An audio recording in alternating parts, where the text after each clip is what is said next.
अस्सलाम वालेकुम एवरीवन, मैं हूं मोहम्मद तलहा। आप लोग देख रहे हैं तलाश फेस एकेडमी। आज की वीडियो में हम लोग सेकेंड ईयर फिजिक्स 2022 जो एनुअल एग्जामिनेशन पेपर था उसका सेक्शन बी यानी कि न्यूमेरिकल्स को सॉल्व करने वाले हैं। ठीक है, शॉर्ट क्वेश्चंस जितने भी हैं सेक्शन बी में वो सारे चैनल पे अपलोडेड हैं, आप सर्च करके देख सकते हो। इस वीडियो में हम लोग बात करने वाले हैं न्यूमेरिकल की। So starting with question number 2 part 1।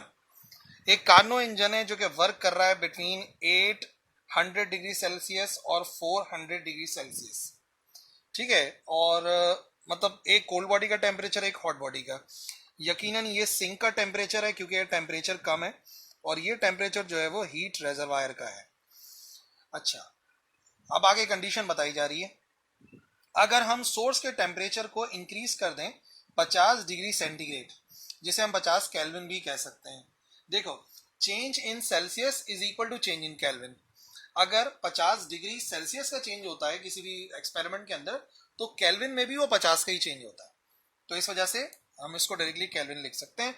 और दूसरी कंडीशन गिवन है कि सिंक के टेम्परेचर को हम 50 डिग्री सेल्सियस कम कर दें, और इधर भी वही बात अप्लाई होती है कि 50 केल्विन कम कर दें। तो सवाल यह है कि which will cause greater efficiency. तो कौन से केस के अंदर एफिशिएंसी जो है वो ज्यादा होगी, ये हमें मालूम करना है। दोनों ही सूरतों में एफिशिएंसी बढ़ेगी तो सही, क्योंकि सोर्स के टेम्परेचर को बढ़ाया है, सिंक के टेम्परेचर को कम करा है। लेकिन सवाल यह है कि कब ज्यादा और कब कम। ठीक है, चलो फिर क्वेश्चन नंबर 2 का पार्ट 1 डेटा से स्टार्ट करते हैं। तो देखो, जनरली स्पीकिंग हमें क्या गिवन है, बिल्कुल जनरल। एक हमें temperature of hot body given है जो कि T1 है, और एक कोल्ड बॉडी का टेम्परेचर है जो कि T2 है। 800 था डिग्री सेल्सियस और 400 था डिग्री सेल्सियस। तो सबसे पहले तो उसको केल्विन में कन्वर्ट कर लो। +273, और इधर भी करेंगे +273, ये बराबर आ जाएगा 673 केल्विन के, और ये हो जाएगा 1073 के। ठीक है, ये 1073 के बराबर हो जाएगा। तो ये हो गया केल्विन। ये तो इनिशियल कंडीशंस थी। अब हमारे पास दो केस हैं, एक केस ए है, केस बी है।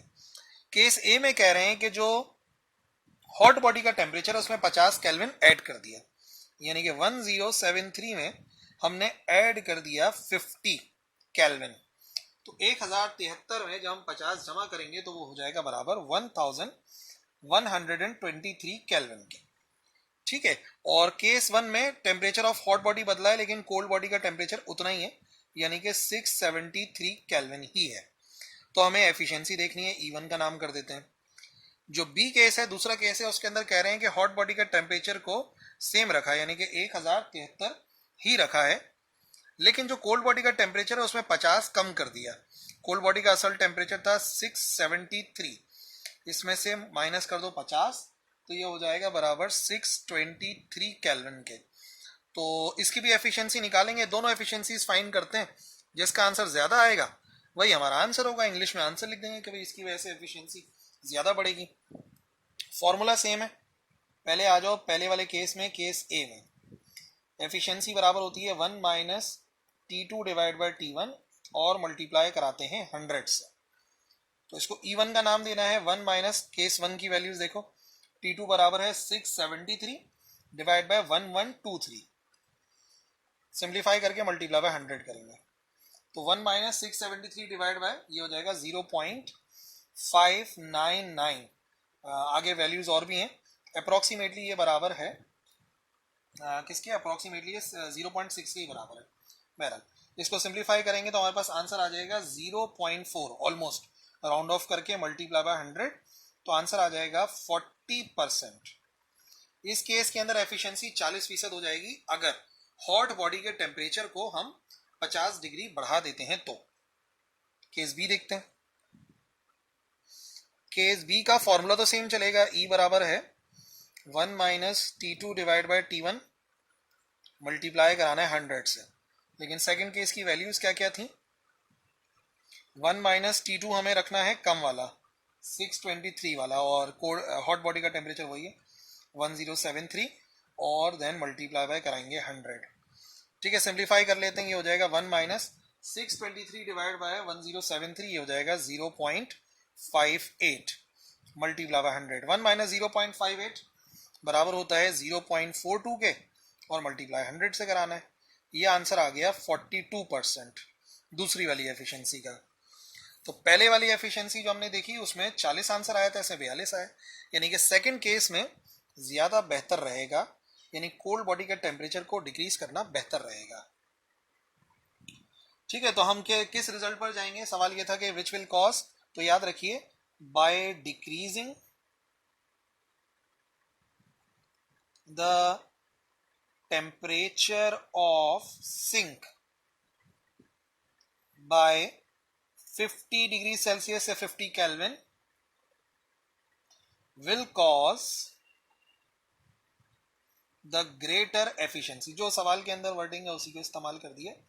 तो ग्रेटर एफिशिएंसी तभी होगी, 2% का फर्क है, जब हम कोल्ड बॉडी के टेम्परेचर को 50 डिग्री कम कर देंगे। ठीक है जी, ये हो गया पहला न्यूमेरिकल। नेक्स्ट क्वेश्चन नंबर 2 का part 2, what amount of current मालूम करना है, is required to produce a magnetic field of 37.2 tesla. बहुत बड़ी मैग्नेटिक फील्ड है, याद रखो ये। At a distance of 0.2 centimetre, 0.2 centimetre के फासले पर एक long straight current carrying conductor है। तो करंट कितना गुजारें कि इतनी मैग्नेटिक फील्ड बन जाए 2 सेंटीमीटर के फासले पे, और म्यू नॉट की वैल्यू नहीं भी गिवन होती तो याद होनी चाहिए 4 pi 10 raise to the power -7 weber per ampere into metre. Question number 2 का पार्ट 2, डेटा बना लेते हैं। सबसे पहले क्या चीज गिवन है? सबसे पहले हमें गिवन है मैग्नेटिक फील्ड 37.2। मैग्नेटिक फील्ड बराबर है 37.2 टेस्ला के। फिर हमें डिस्टेंस गिवन था, डिस्टेंस कितना है? 2 सेंटीमीटर। 2 सेंटीमीटर हो गया यानी कि 2 डिवाइड बाय 100 यानी कि 0.02 मीटर्स।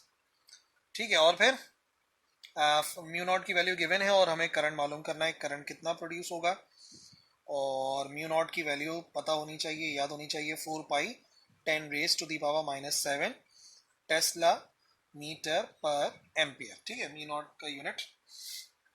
तो क्या करें फिर, अब वैल्यूज देख लो। बेसिकली ये जो फॉर्मूला है ना, ये बायोट सावर्ट लॉ का अप्लाई हो रहा है।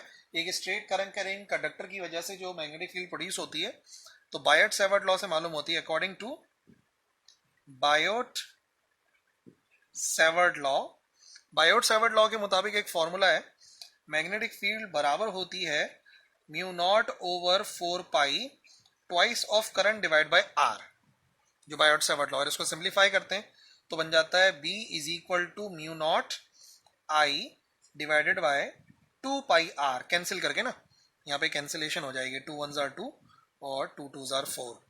अब आई को अलग करना है तो आई को रीअरेंज कर लो, आई बराबर हो जाएगा B इंटू 2 पाई आर और डिवाइड में आ जाएगा म्यू नॉट।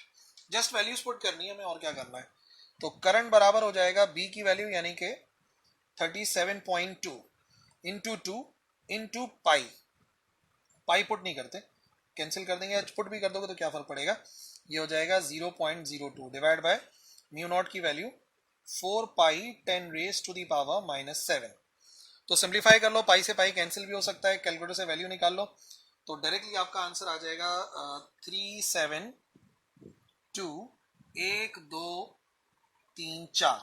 इसको आप चाहो तो एक्सपोनेंट में कर लो, ये हो जाएगा 3.72 10 raise to the power 1 2 3 4 5 6 6 ampere. तो मैंने बताया बहुत large amount of magnetic field है ये, तो इसको प्रोड्यूस करने के लिए, और वो भी इतना करीब, लार्ज अमाउंट ऑफ करंट चाहिए, और वो होगा 3.72 10 raise to the power 6 ampere.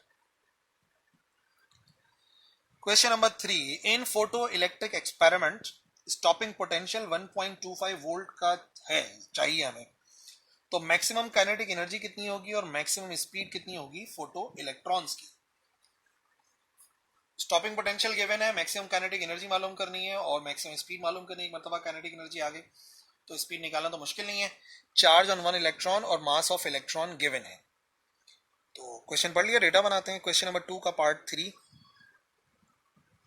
सबसे पहले हमें क्या गिवन है, हमें गिवन है stopping potential which is denoted by V not, ये हो जाएगा 1.25 वोल्ट। ठीक है, मालूम क्या करनी है, मालूम करनी है काइनेटिक एनर्जी मैक्सिमम और स्पीड भी मालूम करनी है maximum. Charge on 1 electron 1.6 10 raise to the power -19 coulomb होता है, और मास ऑफ इलेक्ट्रॉन me या m से शो कर सकते हैं 9.1 10 raise to the power -31 kilogram होता है।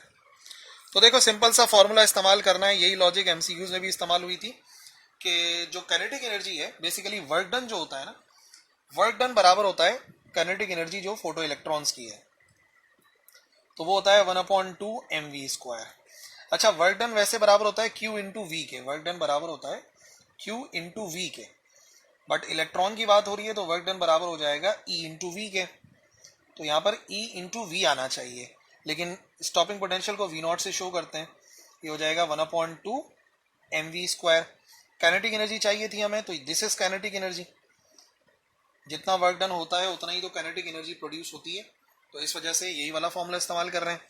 तो काइनेटिक एनर्जी आ जाएगी EV0 से, वैल्यूज पुट करो 1.6 10 raise to the power -19 into V0 यानी कि स्टॉपिंग पोटेंशियल 1.25, तो 1.6 10 raise to the power -19 into 1.25, ये बराबर आ जाएगा 2 एक्सपोनेंट -19 जूल्स के। ठीक है, बहुत छोटा आंसर है, इलेक्ट्रॉन वोल्ट में कन्वर्ट कर सकते हैं, लेकिन जब कहा नहीं गया तो कन्वर्ट क्यों करें, बेकार है। कहीं नहीं लिखा हुआ सवाल में, कहाँ लिखा हुआ है, मैक्सिमम काइनेटिक एनर्जी लिखी है सीधा सीधा, तो काफ़ी है। अच्छा जी, काइनेटिक एनर्जी आ गई, तो अब वही काइनेटिक एनर्जी का फॉर्मूला इस्तेमाल करेंगे। ये है काइनेटिक एनर्जी मैक्सिमम, ये भी काइनेटिक एनर्जी मैक्सिमम है, नहीं भी लिखो तो लॉजिक याद रखनी है हमें, लेकिन हमने डेटा में मैक्स लिखा है तो इधर भी लिखना पड़ेगा। नाउ काइनेटिक एनर्जी का वैसे फॉर्मूला क्या होता है, काइनेटिक एनर्जी बराबर होती है 1/2 mv²।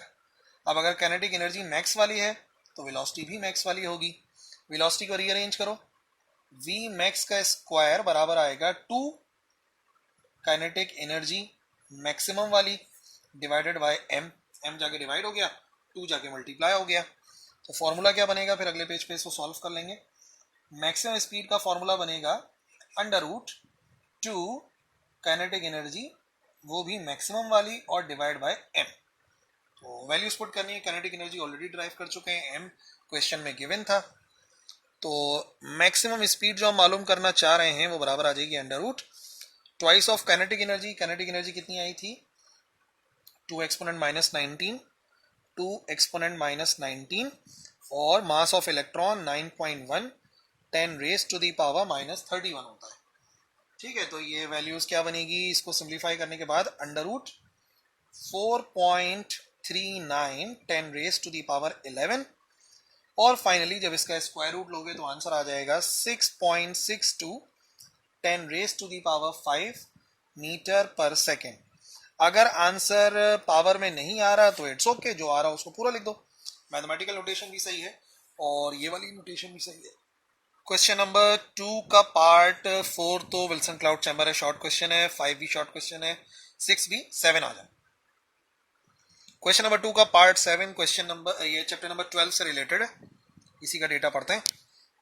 एक चार्ज पार्टिकल है, उसका चार्ज गिवन है, इलेक्ट्रिक फील्ड में है, 2 मेटल पैरेलल प्लेट्स हैं जो कि 4 सेंटीमीटर के फासले पर हैं, और फोर्स अप्लाई हो रही है 10 raise to the power -4 Newton.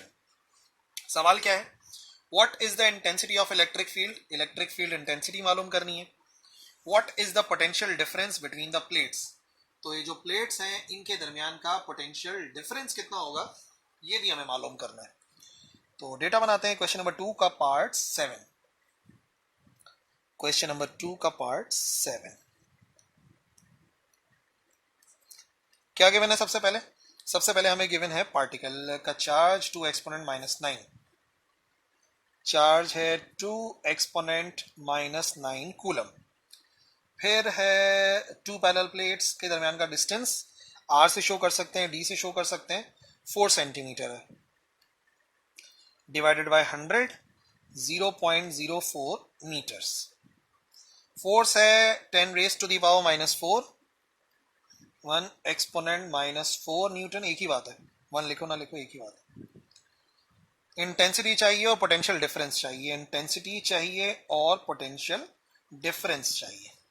सबसे पहले इलेक्ट्रिक इंटेंसिटी का सिंपलेस्ट फॉर्मूला, इलेक्ट्रिक इंटेंसिटी बराबर होती है फोर्स पर यूनिट चार्ज, तो बेसिकली हमें इलेक्ट्रिक इंटेंसिटी तो निकालनी है, तो फोर्स कितनी है 1 एक्सपोनेंट -4 डिवाइडेड बाय चार्ज है 2 एक्सपोनेंट माइनस का 19, यहां से आ जाएगी हमारे पास इलेक्ट्रिक इंटेंसिटी डिवाइड करके, यह आ रहा है 50,000 न्यूटन पर कूलम कह सकते हैं या वोल्ट पर मीटर कह सकते हैं, दोनों ही यूनिट है इलेक्ट्रिक इंटेंसिटी के। सेकेंड पार्ट पे आ जाओ, पोटेंशियल डिफरेंस मालूम करना है, इलेक्ट्रिक इंटेंसिटी मालूम कर चुके हैं, तो एक रिलेशन है जो इससे पिछले वाले सवाल में आ रहा है, ये वाला ना, E इंटू डी, इसी को इस्तेमाल कर लेंगे। यहाँ पे क्या बनेगा, पोटेंशियल डिफरेंस बराबर होता है E इंटू डी के, पोटेंशियल डिफरेंस बराबर होता है E इंटू डी, और डिस्टेंस को फिलहाल हमने R से शो करा था तो हम R लिखेंगे। तो कितनी है इलेक्ट्रिक इंटेंसिटी, 50,000 इंटू R की वैल्यू कितनी है, R की वैल्यू है 0.04, सो 50,000 को मल्टीप्लाई करना है 0.04 से, ये आंसर आ जाएगा 2000 वोल्ट। तो जो वोल्टेज इन प्लेट्स के दरमियान में अप्लाई किया गया है वो है 2000 वोल्ट, और जो इलेक्ट्रिक इंटेंसिटी थी वो थी 50,000 न्यूटन पर कूलम, या उसको लिख सकते हैं वोल्ट पर metre. Next question number 8 short question है, 9 न्यूमेरिकल है, चैप्टर नंबर 15 का। एक 400 वोल्ट का वोल्ट मीटर है और उसकी रेजिस्टेंस जो है वो 40,000 ओम्स है। अब कितनी एडिशनल सीरीज रेजिस्टेंस लगाएं कि उसकी रेंज बढ़ जाए और वो 400 वोल्ट के बजाय 750 वोल्ट को मेजर करने लगे। इस किस्म का न्यूमेरिकल बुक में भी है और मैंने टेक्निक बताई थी कि आप इसको जस्ट नॉर्मल न्यूमेरिकल की तरह सॉल्व करो जो वोल्ट मीटर का न्यूमेरिकल होता है। आप समझ लो कि जो शुरुआती चीजें हैं ये वोल्ट मीटर के बजाय ये गिवन है गैल्वानोमीटर के लिए, तो उसी तरीके से डेटा बना लोगे ना, बड़ी आसानी से काम हो जाएगा। क्वेश्चन नंबर 2 का पार्ट 9, क्वेश्चन नंबर 2 का पार्ट 9। तो हमें पुरानी वाली इसकी रेंज गिवन है उसको Vg से शो करेंगे, पहले वाली रेजिस्टेंस गिवन है Rg से शो करेंगे, नई वाली रेंज को V से शो करते हैं, और जो एडिशनल रेजिस्टेंस है उसको Rx से शो करते हैं। 400 वोल्ट, 400 वोल्ट, पुरानी वाली रेजिस्टेंस 40,000 ओम, ठीक है। नई वाली रेंज 750 वोल्ट, नई सीरीज रेजिस्टेंस कितनी लगाएं ये मालूम करना है। वोल्ट मीटर में कन्वर्ट करने के लिए फॉर्मूला Rx बराबर होता है V divide by IG minus का Rg। अब यहां पे एक चीज मिसिंग है ना, IG नहीं पता हमें, जिस पर वो फुल स्केल डिफ्लेक्शन दे रहा था वोल्ट मीटर पहले, उसको हमने IG का नाम दिया क्योंकि मैंने बताया इसको नॉर्मल गैल्वानोमीटर के न्यूमेरिकल की तरह सॉल्व करो। ये बराबर होता है Vg डिवाइड बाय Rg के ओम्स लॉ के जरिए। Vg है 400 और Rg गिवन है 40,000 ओम, तो 2 जीरो से 2 जीरो कैंसिल हो गए, 4 डिवाइड बाय 400 ये बराबर आ जाएगा 0.01 एम्पेयर के। जैसे ही IG की वैल्यू आ गई, इक्वेशन 1 में वैल्यूज पुट करो, Rx बराबर आएगा 750 डिवाइडेड बाय IG, IG की वैल्यू 0.01 है, और माइनस का Rg की वैल्यू है 40,000, ठीक है। तो Rx को सिंप्लीफाई करना है, ये आंसर आ जाएगा, पूरा सॉल्व कर लो एक साथ, ये आंसर आ जाएगा हमारे पास 35,000 यानी कि 35,000। अगर 35,000 की एडिशनल सीरीज रेजिस्टेंस जोड़ दी जाए तो ये कन्वर्ट हो जाएगा 750 वोल्ट के वोल्ट मीटर में। क्वेश्चन नंबर 10, क्वेश्चन नंबर 2 का पार्ट 10, हाइड्रोजन एटम जो कि एक्चुअली ग्राउंड स्टेट में है उसको एक्साइट किया गया है bye absorbing a photon of 12.15 electron volt. तो क्वांटम नंबर क्या होगा इस एक्साइटेड स्टेट का, पहले इलेक्ट्रॉन ग्राउंड स्टेट में था, अब वो चला गया है किसी एक्साइटेड स्टेट में इस फोटोन को एब्जॉर्ब करने के बाद। तो सवाल ये है क्या है फाइनल ऑर्बिट का क्वांटम नंबर, ठीक है। डेटा बनाते हैं, क्वेश्चन नंबर 2 का पार्ट 10, क्वेश्चन नंबर 2 पार्ट 10। तो क्या क्या है हमारे पास, हमें सबसे पहले गिवन है कि इनिशियल ऑर्बिट जो है वो कितना है, वो है ग्राउंड स्टेट, यानी कि इनिशियल ऑर्बिट की एनर्जी कितनी होगी 13.6 इलेक्ट्रॉन वोल्ट या 13.5 इलेक्ट्रॉन वोल्ट भी ले सकते हैं। जो एनर्जी एब्जॉर्ब करी है एक्साइटेशन एनर्जी वो है 12.15 इलेक्ट्रॉन वोल्ट। तो सवाल ये है कि क्या है फाइनल ऑर्बिट का क्वांटम नंबर। अब सिंपल सी लॉजिक ये है कि जो एक्साइटेशन एनर्जी होती है वो बराबर होती है, जब भी हम एक्साइटेशन एनर्जी मालूम करना चाहते हैं तो वो बराबर आती है ई आई माइनस ई एफ। ठीक है ना, इनिशियल ऑर्बिट की एनर्जी में से फाइनल ऑर्बिट की एनर्जी माइनस कर देंगे तो हमारे पास आ जाएगी एक्साइटेशन एनर्जी। यानी कि अगर ई एफ की वैल्यू निकालना चाह रहे हो तो ई एफ की वैल्यू आ जाएगी इनिशियल ऑर्बिट की एनर्जी में से। और याद रखो हम यहाँ पे पॉजिटिव वैल्यूज को इस्तेमाल कर रहे हैं, नेगेटिव को इस्तेमाल नहीं करते। नेगेटिव के लिए भी एक मेथड है, बहरहाल मैं ये पॉजिटिव वाला फॉलो करता हूं। तो ई आई में से डेल्टा ई को माइनस करेंगे तो फाइनल ऑर्बिट की एनर्जी आ जाएगी। ई एफ बराबर आएगा 13.6 माइनस 12.15। 13.6 में से माइनस करो 12.15 तो ये आ जाएगा 1.45 इलेक्ट्रॉन वोल्ट। जैसे ही हमें एनर्जी मिल गई तो एनर्जी से क्वांटम नंबर मालूम करना निहायत ही आसान है। फॉर्मूला होता है E F is equal to 13.6 divide by N F का स्क्वायर।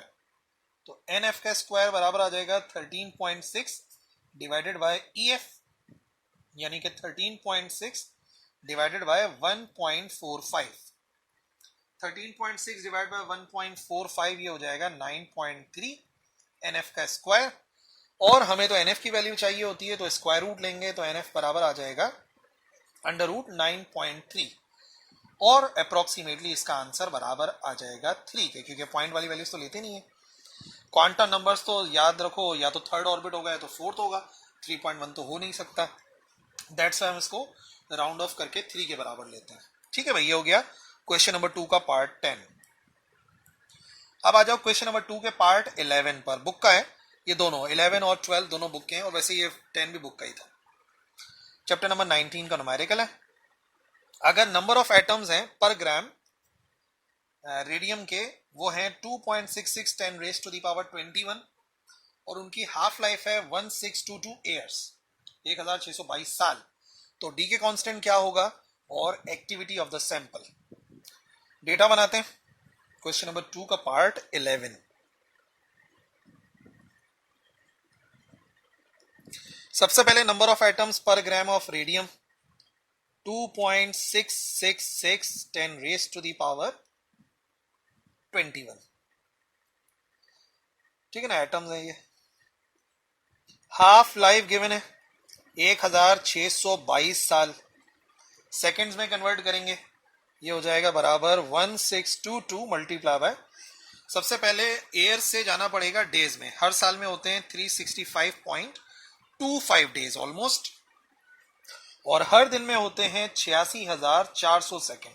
आप स्टेप बाय स्टेप भी कर सकते हो, इन वैल्यूज को याद भी रख सकते हो। तो सिंप्लीफाई करो इनकी वैल्यूज से, आंसर आएगा 5.11 10 raise to the power 10 seconds. ठीक है जी, और हमें चाहिए डी के कांस्टेंट और हमें मालूम करनी है activity of the sample. Numerical बहुत ही आसान है। तो फॉर्मूला क्या है? फॉर्मूला है सबसे पहले हाफ लाइफ का 0.693 या 692 डिवाइड बाय लेमडा होता है। लेमडा की value 0.693 divide by half life, 0.693 divide by half life की वैल्यू, हाफ लाइफ है 5.11 10 raise to the power 10 seconds में आंसर आ जाएगा। ये हो जाएगा 1.35 10 raise to the power -11 seconds inverse. ठीक है जी, ये आ गया डी के कांस्टेंट। पहला सवाल मुकम्मल हो गया। और एक्टिविटी का भी सिंपल सा फॉर्मूला है, डी के constant multiply by n, 1.35 -11 into n की value 666 10 raise to the power 21। तो आंसर आ जाएगा एक्टिविटी का 3.61 10 रेज टू द पावर 10। अच्छा, एक्टिविटी का मतलब ये होता है कि कितने एटम्स डिसइंटीग्रेट हो रहे हैं पर जो भी टाइम है। तो सेकंड में हमने सॉल्व करा है तो ये हो जाएगा एटम्स वो जो डिसइंटीग्रेट हो रहे हैं पर सेकंड, यानी कि रेडियम के हर सेकंड के अंदर इतने एटम्स जो है वो डिसइंटीग्रेट हो जाते हैं। ठीक है जी, ये हो गया क्वेश्चन नंबर 2 का पार्ट 11। नाउ लास्ट क्वेश्चन है क्वेश्चन नंबर 2 का part 12। What will be the velocity and momentum of particle rest mass am not के बराबर गिवन है और काइनेटिक एनर्जी जो है वो बराबर है उसके रेस्ट मास एनर्जी की। कंडीशन गिवन है और हमें आंसर निकालना है। अब क्योंकि वैल्यूज डिफरेंट गिवन नहीं है ना यहाँ पर, तो हमारा जो आंसर आएगा वो भी एम नॉट और सी के टर्म्स में आएगा। इसको ध्यान में रखना है। डेटा बनाते हैं। रेस्ट मास कितना है? एम नॉट, ठीक है। और कंडीशन क्या गिवन है कि जो काइनेटिक एनर्जी है वो बराबर है उसके रेस्ट मास एनर्जी के। रेस्ट मास एनर्जी यानी कि एम नॉट सी स्क्वायर के। तो दो चीजें मालूम करनी है, एक तो चाहिए स्पीड और दूसरा चाहिए मोमेंटम।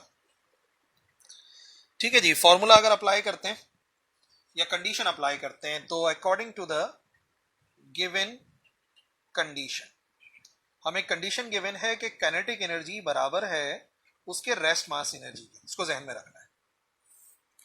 नाउ टोटल एनर्जी अगर कभी भी कैलकुलेट करनी है तो वो बराबर होती है rest mass energy plus kinetic energy. अब क्योंकि काइनेटिक एनर्जी ई नॉट के ही बराबर है तो हम लिखेंगे ई नॉट प्लस ई नॉट। कितने ई नॉट हो गए? ई बराबर आ जाएगा ट्वाइस ऑफ ई नॉट के। दोनों की वैल्यूज पुट करो। ई बराबर होता है एम सी स्क्वायर के, ई नॉट बराबर होता है एम नॉट सी स्क्वायर के। सी स्क्वायर से सी स्क्वायर कैंसिल, तो एम आ गया बराबर 2 एम नॉट के। अब एम नॉट का तो कोई फॉर्मूला नहीं है लेकिन एम का फॉर्मूला है। जो एम का फॉर्मूला है ना मास वेरिएशन का, स्पेशल थ्योरी ऑफ रिलेटिविटी का, एम बराबर होता है M naught divide by under root 1 minus V square over C square. और इधर पहले से लिखा हुआ है 2 M naught. Now M naught से एम नॉट कैंसिल, हमारे पास आंसर आया 1 over under root 1 minus V square over C square is equal to 2। Rearrange करो इसको। 1/2 बराबर आ जाएगा under root 1 minus V square over C square. V को बाहर निकालना है, स्क्वायरिंग ऑन बोथ साइड्स, ये हो जाएगा 1/4। तो इधर आ जाएगा 1 minus V square over C square. Again rearrange करना पड़ेगा। V square over C square 1 minus 1/4 के बराबर आएगा। 1 माइनस 1/4 एलसीएम लो, ये हो जाएगा 3/4 के बराबर। V square over C square, value हमें चाहिए वी की, तो वी स्क्वायर को अलग करो, ये हो जाएगा 3/4 सी स्क्वायर। और फिर इधर लिख दो taking square root on both sides. Square root on both sides, तो इधर हो जाएगा वी। 3 का स्क्वायर रूट होता है अंडर रूट 3, 4 का स्क्वायर रूट होता है 2 और सी से रूट कैंसिल, सी आ जाएगा। तो v बराबर आ जाएगा अंडर रूट 3/2 सी के। ये हो गया आंसर। नाउ सेकंड पार्ट में मोमेंटम चाहिए था। मोमेंटम बराबर होता है एम वी के। एम सॉल्व करते करते ही हमें देखा था एम बराबर आया था ट्वाइस ऑफ एम नॉट के। देखो एम बराबर आया ट्वाइस ऑफ एम नॉट के। और v हम लोगों ने अभी भी कैलकुलेट करा है अंडर रूट 3/2 सी के। तो इस बार 2 से 2 हुआ कैंसिल और रीअरेंज करो, हमारा आंसर आ गया अंडर रूट 3 एम नॉट सी। ये हो गया आंसर ऑफ रिलेटिविस्टिक मोमेंटम। ठीक है भाई। तो पूरे के पूरे न्यूमेरिकल सॉल्व हो गए 2022 के एनुअल एग्जामिनेशन के। आई होप समझ में आ गए होंगे।